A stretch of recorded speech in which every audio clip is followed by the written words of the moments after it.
হারিয়ে গেছে ফেলিক্স। 2.5 বছরের দামি পার্সিয়ান ক্যাট, তার মূল্য প্রায় 3 লাখ টাকা। কলকাতার কুদঘাটের পেট ক্রেশ পস্টেল বাই মৌ তে থাকতে এসেছিল ফেলিক্স কয়েক দিনের জন্যে। তারিখ ছিল 27শে সেপ্টেম্বর।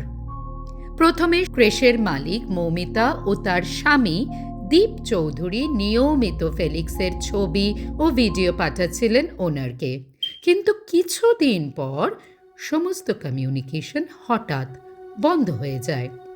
8ই অক্টোবর যখন ফেলিক্সের ওনার ফেলিক্সকে নিয়ে আসতে যায়, মৌমিতা জানান তিনি বাড়িতেই নেই।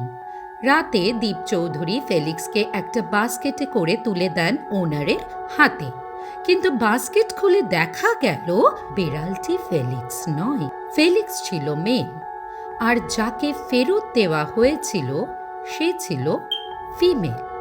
ওনার স্বাভাবিকভাবেই এফআইআর করেন রিজেন্ট পার্ক পুলিশ স্টেশনে। দীপ চৌধুরীকে অ্যারেস্টও করা হয়। ক্রেশের ওনার মৌমিতা দত্ত সমস্ত অভিযোগ অস্বীকার করেন। অভিনেত্রী সুদীপা চ্যাটার্জি ও দেবলীনা দত্ত এগিয়ে এসেছিলেন।